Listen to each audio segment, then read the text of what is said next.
I think we're going to go ahead and get started. If there are other folks coming in, then I will let them in. Hello, everyone, and welcome. My name is Megan Barecki. I'm the moderator for this session, New Direction, Transitioning to an Innovative Virtual Support Model During the COVID-19 Pandemic. Today's presenters are Bianca Shaw, Manager of Employer Relations and Recruitment Services at Grand Canyon University, Aisha Bell, Director of Employer Relations and Recruitment Services at Grand Canyon University, Merritt Hahn, Director of Academic and Career Excellence at Grand Canyon University, and Haley Fogerly, Executive Director of Strategic Employer Initiatives and Internships at Grand Canyon University. With that, I will hand it off to Bianca.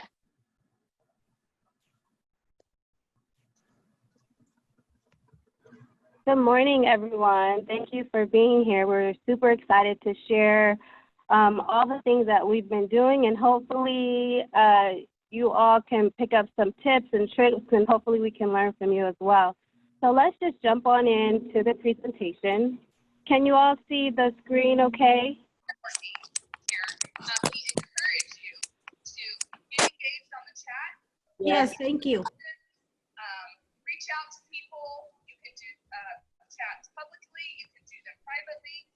You can do this with a little drop-down menu. So go ahead and do that. The way I'd like to get started and get you guys used to doing that is three things we'd love to see from you in there. We'd love to see where you're calling us from today. So you're calling from Chandler, that's great. If you're calling from Salt Lake City, which I saw somebody in there calling from Salt Lake, that's great. Tell us where you're from. Also, we'd love to have you tell us what kind of jobs you're interested in. And so, Franklin, Tennessee, hi, Kathy. We already see some people engaging. Awatuki in the house, Jason, Maricopa, Scottsdale, Gilbert. Look at that. I'm gonna go ahead and mute everyone. Tell us what kind of jobs you're looking for. Yeah, that's what I'm thinking too. Okay, hold on. Sorry, y'all. Drop that in there. We have at least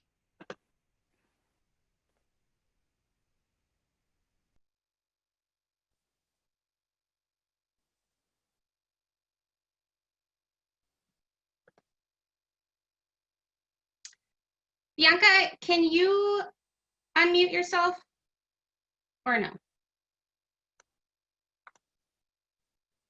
Can you hear? Sorry, do that one more time. Yes. How about now? Yes. Okay. So Bianca, if you want to go ahead and start, we are ready. Okay. Can everyone hear me now? Yes. Awesome. Okay, again, thank you for being here. Let's jump in. I'm Bianca Shaw, Manager of Employer Relations, like she said. Today, we're just going to talk about how the COVID pandemic forced us all to transition into different ways of doing things, flex our innovative muscles to think of ways to still engage students and employers while not losing that sense of purpose in what we do. So we'll just jump right in. Here's the agenda for today. Along the way, if you have any questions, please feel free to pop them in the chat. The team is here, so we'll try to make sure we answer all those questions at the end during Q&A. But if there's something that's just glaring to you, please feel free to interrupt. Thank you. Okay, so let's start with the pandemic. So it hit, and we were all shook. We didn't know what to do. Our university took a very proactive stance. We wanted to make sure that all of our students and our staff were safe. So immediately we put things into production. All of our classes, our traditional ground classes, moved online very quickly. I would say right after spring break that happened. All of our faculty and staff were asked to work remotely if it was possible, depending on what they did for the university. Our wellness clinics and our health center, they are putting together initiatives to provide testing to anyone who may have been in contact with someone who was positive, or if they feel they have symptoms, they can go get the ear swab and the antibodies test. So they're putting that together. the cancellation of all major campus events like athletic, sporting events, productions, theater, anything that would draw a huge crowd was kind of canceled for now until we can safely get together and do these things. Another thing that was severely impacted was our career fairs, and that's the department that I'm in, so it's near and dear to my heart. So we had to really quickly figure out how to transition to virtual. But also our enhancement of our public safety and ensuring that we put protocols into what we do to keep people safe and to know how to, wash their hands properly, how to, clean off their surfaces and all that stuff. I want to share a video with you, and I hope it works, of some of the amazing things that we've done to keep our campus and the community safe. So let me know if you can hear it or not.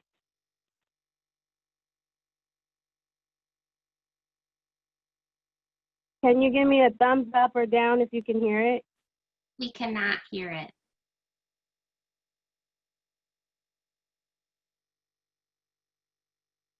Okay, hold on one sec.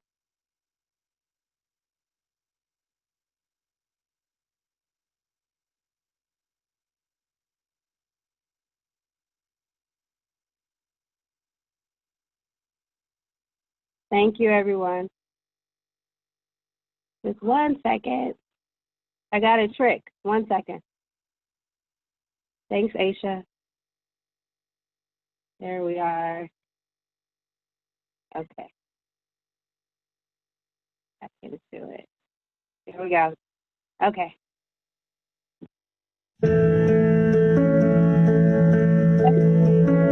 Here in this room, as well as other parts within this building, we are making face shields. So they are a clear piece that goes over the whole face to protect the face of the healthcare worker, student, person using it. The face shields were being made for the campus community, the faculty, the staff, the workers, our healthcare workers, our emergency services that we have here on campus, and the students.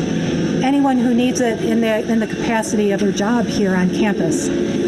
But once we have our campus community covered, we are planning to expand back out to our external partners as well, including the City of Phoenix, Phoenix Children's Hospital, as well as Banner Health, and any other community partner that would be in need. When we learned about COVID-19, and then, with the orders of the stay at home, my team and myself, we got together and figured out, what can we do for GCU? How can we use the resources that we have on hand? And we thought the best possible version was using our embroidery machines, and then actually just figuring out, how to actually use the embroidering machines and creating cotton facial protection. First day we went into full production was on Monday. We're at about 350 a day with everybody pulling in, and so far delivered to the EHS department is about 1,000. The goal with the PPE task force is, Canyon Promotion will bring the finished masks to the EHS department. The EHS department, will package them up in paper bags with cleaning instructions and, also the guidelines from the CDC, and, and then they will be distributed to the department heads, and the department heads will take care of the distribution to the staff. This has created such a tremendous amount of teamwork, appreciation for each other. We're just so all stoked about the fact that, that we were able to do something, and, we're still working, we're creating something. It's just incredible. I just absolutely love it. This has meant a lot to me, to be able to be part of this team. The team of people that GCU brought together to help our students, faculty, staff, workers here on campus, but also in the community, to bring us all together, to have the facilities and the support of equipment, materials, to be able to use those materials that we had on hand to support this. I'm proud to be a LOPE, to be able to contribute to a project like this.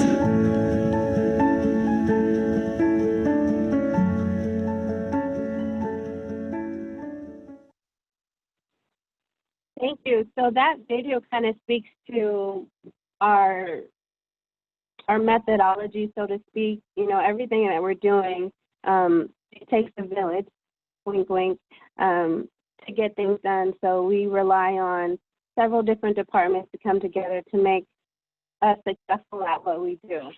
So let's jump into life before COVID-19. As probably many of you can relate to, on average, before COVID-19 hit, we had about 25 to 30, sometimes more opportunities per month for students to engage with employers and receive professional development. Some of those things were virtual, but 95% of them were face-to-face. Here's a sample of a document, an internal document that we send out to colleges and university leadership to kind of make them aware of what we're doing and what opportunities are there for students. And we rely on them to share this with the students. We do a ton of marketing ourselves, but it's always nice to hear it from, the faculty or, a dean. So we do that. About that. Here, whoa. There we go. Here are some of the events that we did previously. These are things that would occur every semester. So again, we're back in that situation where we have to figure out how to turn these type of face-to-face events into virtual, relatable events for students and employers. So let's jump into virtual career fairs. This was new to me. I had never hosted a virtual career fair. So when the challenge was presented to us, a couple people on our team decided to figure out how to make a virtual career fair possible for our team and our students. We did a lot of research, saw what other colleges were doing. We looked into our system, the Career Connections or Simplicity system, to figure out how it would work and what it would look like, and whether or not our employers and students would be interested in taking part in this. Currently, it's a chat feature style where the student will log in, the employer will log in, and then the student has to initiate the initial contact, and then they just have that private room to discuss things like their open jobs, to discuss the student's experience and resumes. Sometimes we do on-the-spot interviews. It's really a private setting where the two can, just discuss things. The students would have to supply their resumes to the employers in that feature. But lucky for us, the Simplicity system heard our cries, and they are overhauling the system as we speak. And hopefully we'll have a new platform late July, early August. And with this update, they're going to make it easier for students and employers to navigate. They're going to make the look and feel of it different so that it's more aesthetically pleasing. They're going to add a video capability in there where students can have the option to do face-to-face interaction, or they can still do the chat feature. So there's a lot of cool things coming, so we're excited about that. Another thing we had to think about when we were putting these fairs together was, in our traditional fairs, we would have up to 60 employers. Well, that wasn't feasible in the virtual setting. So we had to, figure out the sizing, what made sense, what was practical,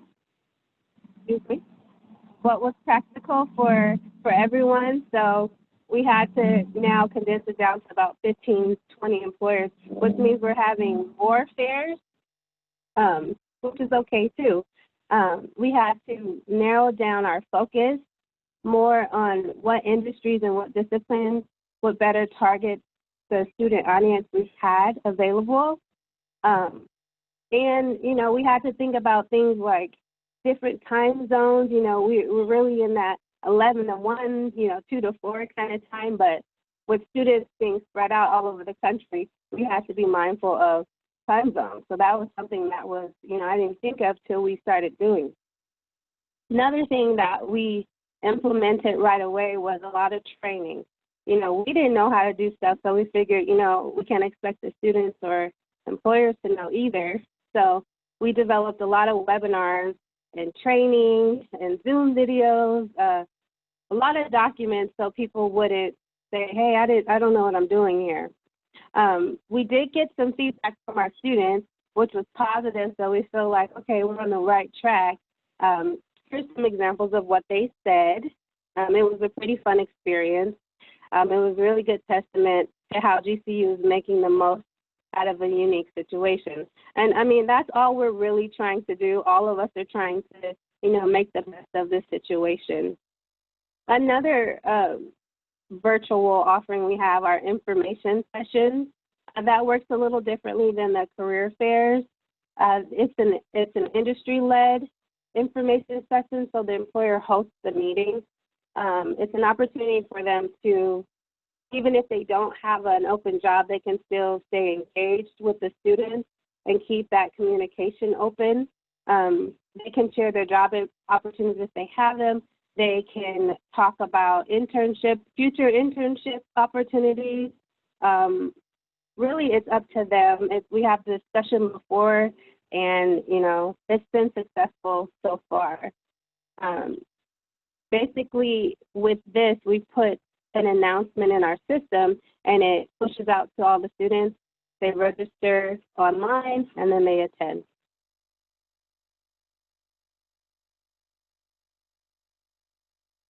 Here are some of the options we have for training and tutorials for the employers and the students. And again, we do share this information with the colleges so they can be aware and they can answer any questions that may come up from students or faculty or whoever. We like to make sure everyone is informed. And I'm going to toss this over to Merritt. All right, thank you, Bianca, and thanks everyone. I just wanted to share a little bit on the student-facing side. So everything Bianca is talking about is from the employer engagement side. My name is Merritt Hahn. I'm the Director of Academic and Career Excellence at GCU, and so I focus more on the student engagement and the student career development side. And so we were really excited to offer some new things. We're kind of forced to innovate just like everyone else. And so thankful for my career advisors, we call them ACE advisors at GCU, who pivoted quickly and put together a couple of online workshops really oriented around how to help students navigate trying to find a job during this pandemic. And so one of the workshops we really tried to drive them to was specific to career development amid COVID-19. And they focused on things like COVID-19's impact on the job market, of course, taking their own health and safety as a priority, but then taking this time to also evaluate what skills are they learning and developing during this time, and how can we try and really market those things as they try and find employment during this time. Also taking this time to update their professional portfolio, and then really working with them on some tips and tricks to help them find work, whether it's gig work, whether it's searching for jobs and internships, engaging in these virtual opportunities, of course, protecting themselves from fraud, staying positive, and then really trying to also help them understand what it might be like for them to work from home. And then, of course, going over how we are continuing to support them during this time, still continuing the virtual support, whether it's through these workshops and webinars or whether it is through appointments via Zoom or over the phone. And of course, we're doing a lot of promotion through social media as well, which is what some of those screenshots are from. So thank you, Bianca. Thank you, Merritt. Aisha? All right, thanks so much, Bianca. My name is Aisha Bell, and I'm a director here with Grand Canyon University in the Strategic Employer Initiatives and Internships Department. Specifically, our division is Recruitment Services and Employer Relations. And as Bianca's talked about, making the pivot to the virtual environment was really new for Grand Canyon University. And Bianca has done a lot of work, and along with the rest of the team, in making the pivot happen, really being boots to the ground, connecting with these employers and executing all of the different facets of the virtual career fairs and information sessions. So she does a lot of work to make all of these pieces go. One of the other areas too that we had to think about is how we were communicating what we were doing with the rest of the university, with students, faculty, and even our parents so that we could start getting everybody on board. So one of the first things that we did, can you go back one slide, Bianca? I don't know if it went. Perfect. So we all, ACE, who you just heard from with Merit, which again stands for Academic and Career Excellence, our group, SEI, we have another group, CCSC, which is a scholarship group, and then our K-12 development group, which runs our Learning Lounge. We all fall under the umbrella of student success. So we all report up through one area, but we all came together as a really large group, and we started making outreach calls to our eligible graduates to make sure that they were aware of upcoming events. And someone asked in the chat box, can alumni take advantage of these career fairs and industry-led sessions? And the answer is yes, if they have graduated within a 2-year time frame. So there is a limit to that. But we wanted to make sure to offer a lot of services for our graduates who were going to be, not able actually to walk across the stage in April. So we reached out to them by phone just to make sure that they knew that there were still services available for them, career services and resources. We also created a student engagement subcommittee out of these department groups because they wanted to develop some strategies to encourage involvement from students. That's been, the area that we're working to even increase as more students attending our opportunities. So that group came up with some ideas, some innovative ideas to do more videos on social media, showcasing student success, making sure that students, understood that there are still some employers that want to connect with our students, because that's what we've been finding. The employer engagement side of our team has been talking to employers. And one of the things that they do really well before the career fairs is making sure that those employers have actual job postings in our Simplicity system for students. So they are making sure that they are being able to get students into opportunities. We're also looking at employer testimonials as well as system functions, and making sure, that the eligible graduates understand what's all available to them. And then our academic and career excellence team, they're working with our continuing students, and they're also, and as well as our eligible graduates who have now graduated, but they are also offering targeted webinars and workshops, which Merit had already discussed, to help prepare students for the industry now, and also how to access all of the different resources that we have available. What you see there on the side, the picture there, is one of the social media campaigns that they've ran, which we thought was really cute. We said, they said, who do you think is more worried about, finding employment in COVID-19? And students said their parents are more concerned than they are. So, which was really interesting. And we'll talk about a little bit how we even started, oops, can we go back one more, Bianca? I'm so sorry. How we even started to address those parents. Within our group specifically, because we are building those relationships with employers, we had a lot of email communication, surveys. We have individuals on our team that even created targeted webinars for employers, where employers could learn specifically how virtual career fairs worked, get their questions answered. We've created tutorials. They are located within our Simplicity system so that employers can access that. They're assessing the current hiring needs during COVID-19 with employers that we have relationships with. In addition, lots of system announcements, communicating with select audiences about upcoming events for employers. And then we also do that for students as well. And then we're also reaching out to our graduates and asking them to let us know where they got hired or if they matriculated into grad school. So we're still keeping those lines of communication open as well, so we can see what type of opportunities are available. And then all of these pieces, everything that we're doing, we are sharing that out across the university with all of our different colleges and our GCU leadership, because again, we're all in this together. And we're all looking at, you know, how we can best serve our students. Next slide.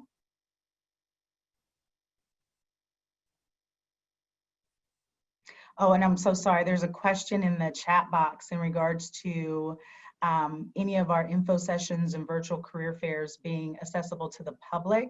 At this time, they're not for any particular reason that they're not available. It's just not an area we've necessarily thought about yet, Ben. So that's definitely a conversation that we can add, and you know, that we can all have together here at GCU.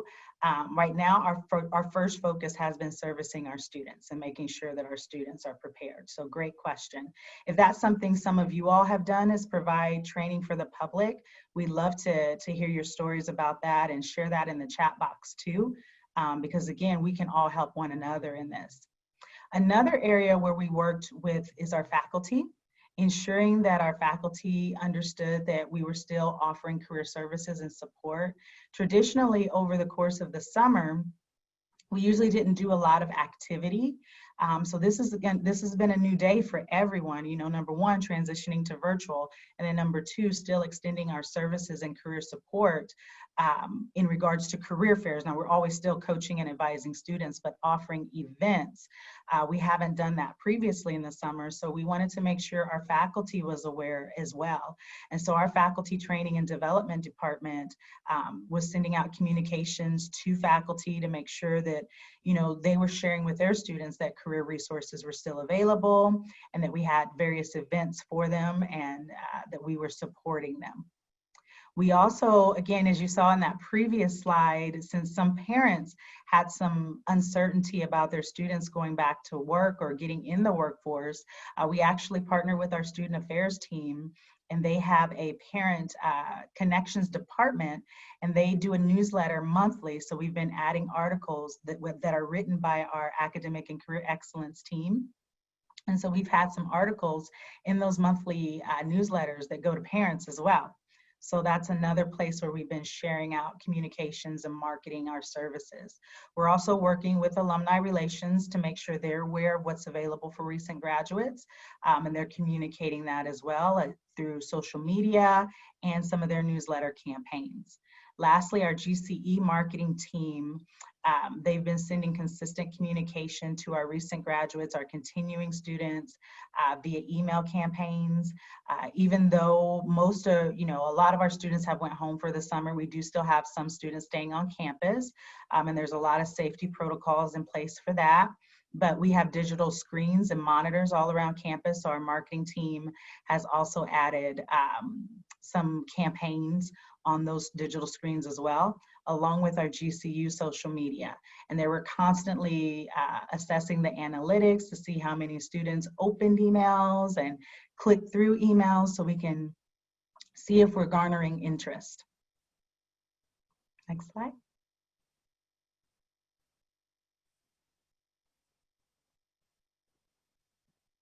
And as you can see, this is just some of the examples of our marketing and email campaigns. So we advertise our virtual career fairs on the primary GCU website. We have specific career fair flyers for students. On the right, you'll see the email campaign from GCE that was provided for students. Something else that we have transitioned and pivoted, we used to do companies on campus where an employer would come here on campus, and we'd have anywhere from 1 to 4 employers that could set up in our student union area and either advertise their brand or talk to students about specific opportunities.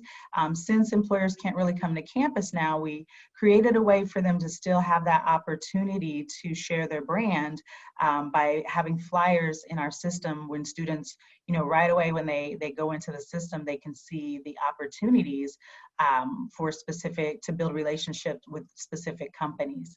And we are making sure as well that those companies do have open positions for that spotlight on career connections. Oh, question from Amanda. What are some of the articles focused on that we shared with parents?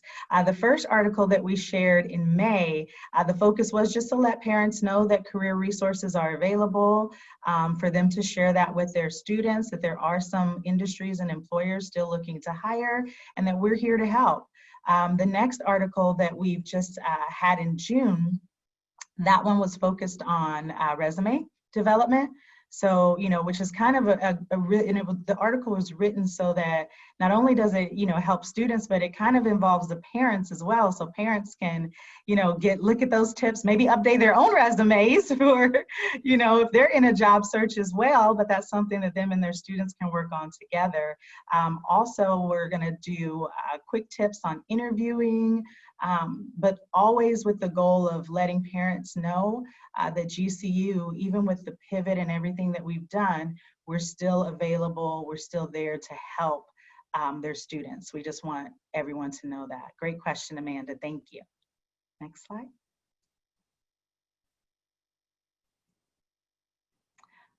Donna, at this time, we don't record the career fair since it is a chat feature.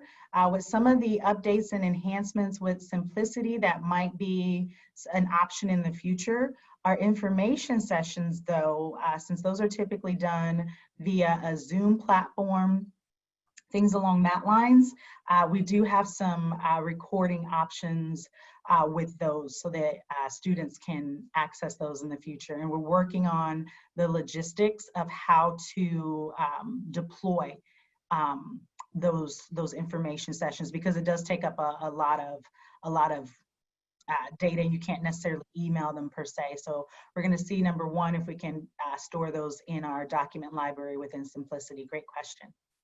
So our GCU response timeline, this is just a visual here for you. They started moving all our traditional ground classes online on March the 12th. That following week was spring break, so the week coming back, students came back online, which, we did. A lot of colleges and universities, made that pivot across the country. And we actually were ready to have our first virtual information session by April the 3rd. And again, Bianca and some other individuals on our team were so instrumental in making that quick pivot and all those pieces happen. We were able to have ACE actually hosted their first career development webinar on April the 6th. And that really focused on being able to make that transition with your job search during COVID-19. What are, they talk to students about what the job industry looked like, how, virtual interviews might work, and virtual career fairs, which we were offering. And then we had our very first virtual career fair on April the 9th. And for the rest of April, we actually hosted 20 virtual events altogether for our students. So again, and Bianca's very humble, she won't say it, but she did so much work and continues to do so much work, her and some of the other individuals on our team, to make this happen. And then pretty soon, you're gonna hear from our executive director, Haley Fogerly, who has been really visionary, behind a lot of what we've been able to accomplish. And we're just excited to be able to connect with all of you across different colleges and universities so that we can all put our heads together in regards to how to best service our students. That's all I had. Thank you, everybody.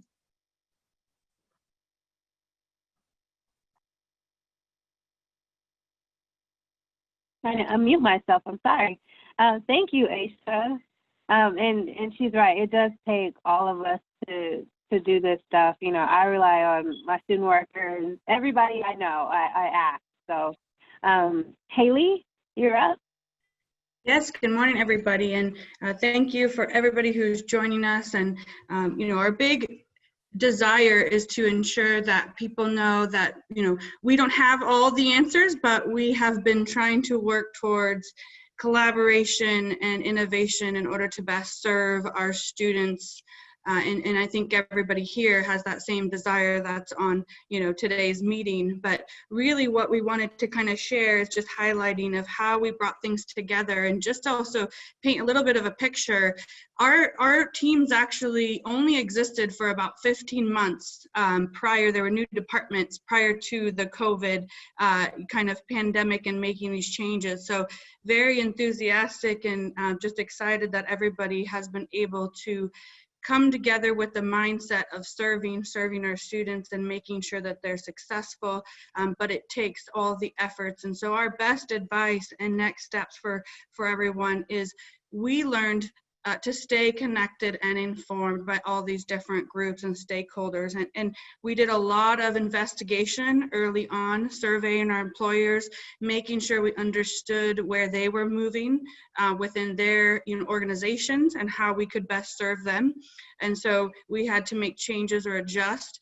We learned very quickly that, again, most of the recruiting practices that these employers took a part in had not been involved in virtual experiences before. We had pretty much about 90% of them share they're open to it, but they've never participated in it. And so they were they were put at ease when we were able to say that we'll come alongside you, we'll support you, we'll provide the webinars and training to help you so that you can continue to do your great work within the company as well, recruiting students and employees. So we took all these key stakeholders that you see. Our biggest takeaway is we formed that collective feedback and a committee that really joined together the college leadership, deans, faculty, students, even from our student affairs kind of voice, and made sure that also the student support groups that were on campus all were able to inform us of how we could best serve and pivot to make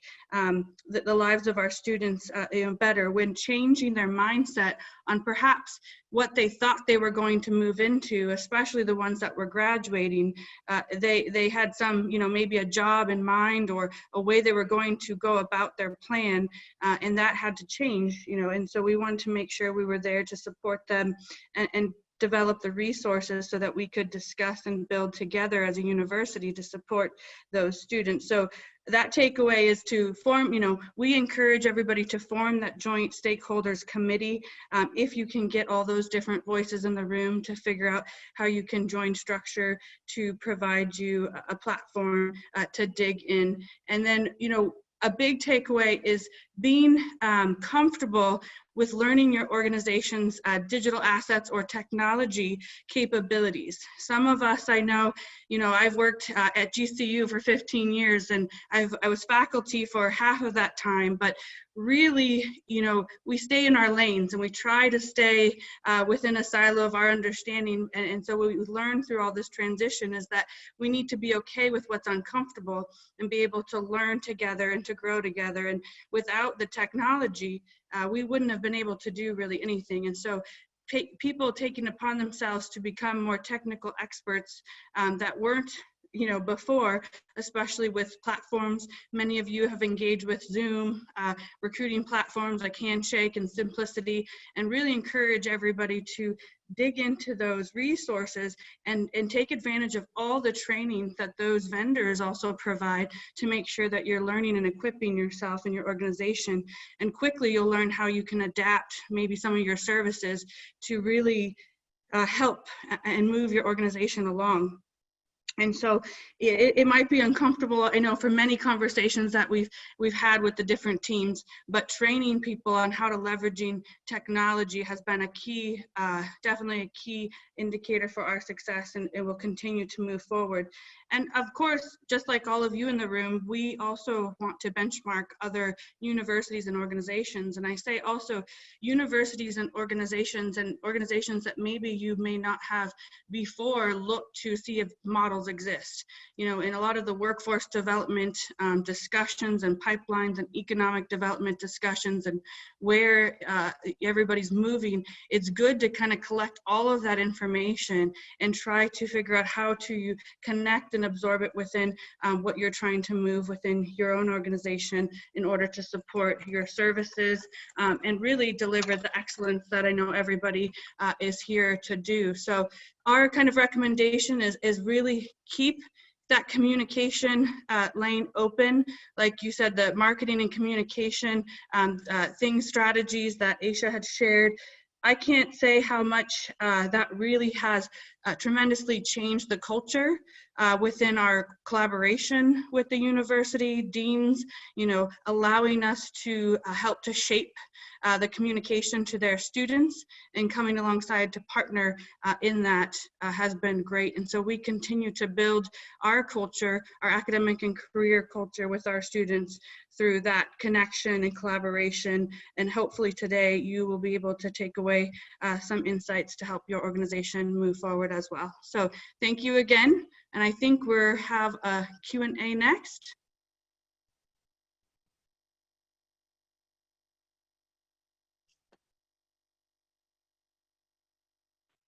We added one more piece, Haley. So we would like to get your feedback. I believe Aisha's going to pop that survey into the chat. We'd love if you could take just a couple of minutes to answer those 3 questions, just so we can, have an idea of what other institutions are doing and possibly incorporate some of those tips or any information you can share. Like we stated, this is all a partnership and a collaboration. We learn from each other. So any information you can share, we'd love it.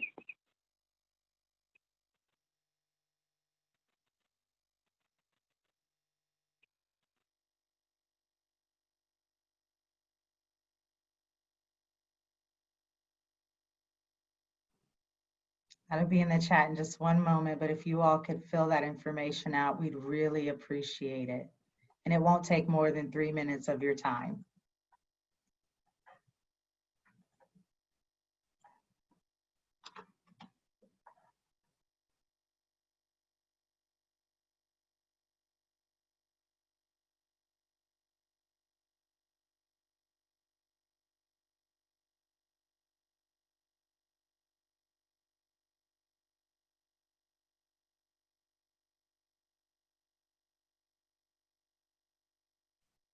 Just for folks to know too, this session will stay open until 11.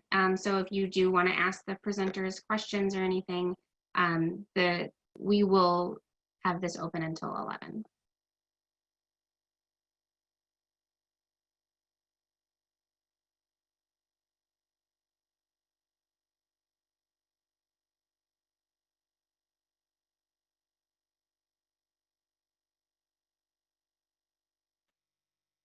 So like you said, are there any questions that we can answer?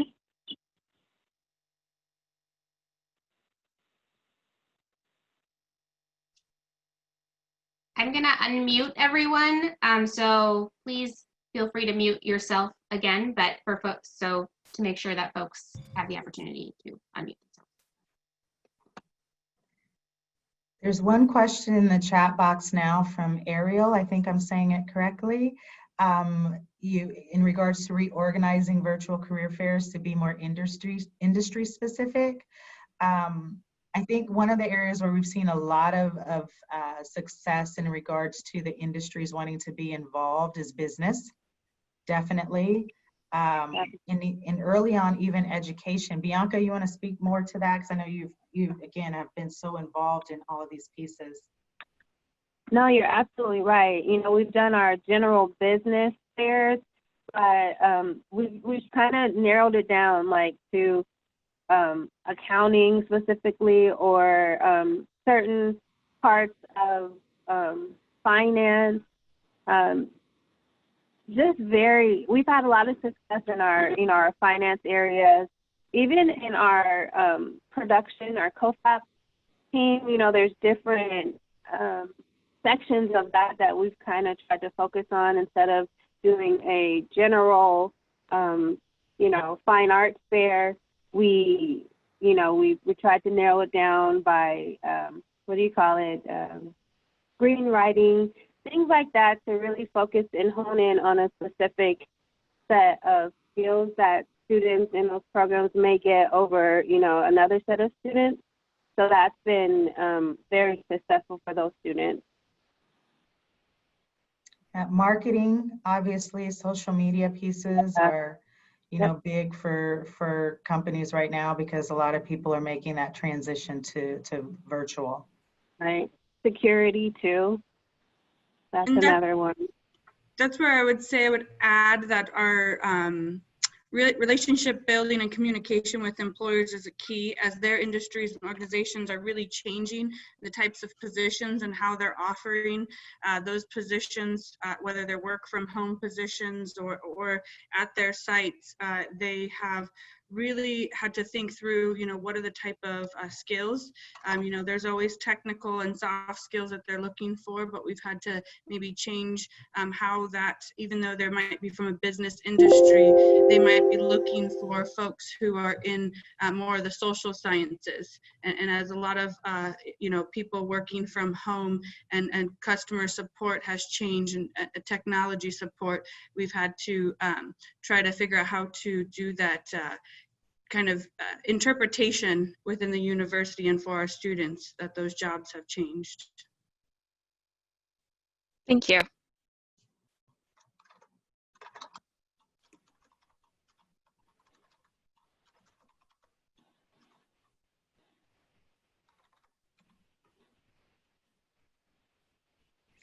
And it looks like Donna has a question for everyone, if you can see in the chat, about learning more details on setting up, looks like some Zoom chats, maybe webinars, and targeting certain majors and or employers and students interested in that.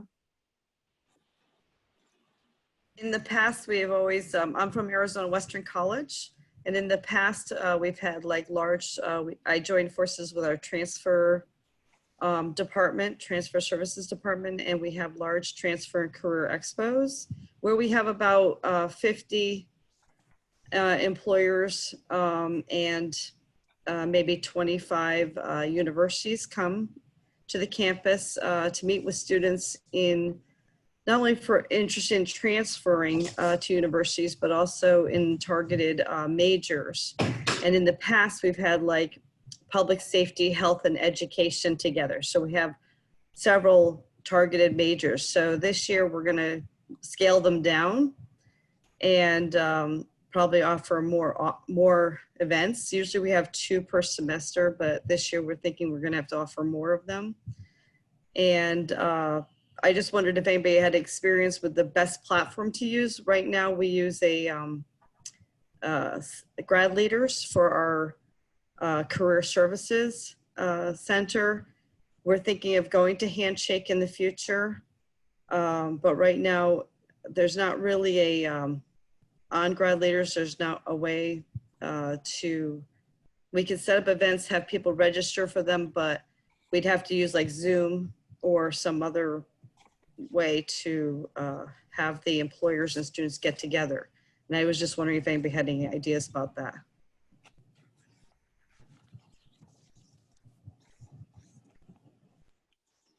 I think the only thing closest that we've had is those Zoom calls, kind of doing a panel discussion with industry, and in order to connect with students. And it is something that we try to figure out the scalability, because you want to make sure that you're able to obviously have the information, have a robust panel discussion, but also be able to have support for those members technology wise and also for the students. So that's where we've been trying to figure out how many is too many, and how do we best make sure that everybody's needs are met.